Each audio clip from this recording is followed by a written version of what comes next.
இவர் பெயர் சண்முகம். கோயம்புத்தூரில் வசித்து வந்தார். இவர் ஒரு மில்லில் வேலை செய்து வந்தார்.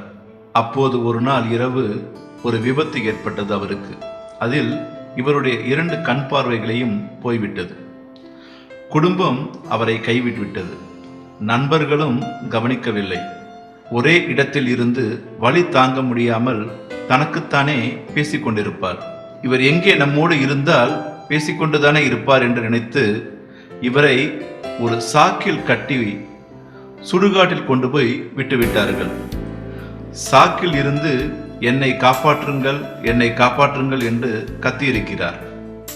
அந்த பகுதியில் நடந்து வந்த சிலர் சத்தம் கேட்டு அவரை காப்பாற்றி ஹாஸ்பிட்டலில் சேர்த்திருக்கிறார்கள். இப்போது இவருக்கு கண் பார்வை சுத்தமாக இல்லை. ஒரே இடத்தில் அமர்ந்து யாராவது உதவி செய்தால் சாப்பிடுகிறார்.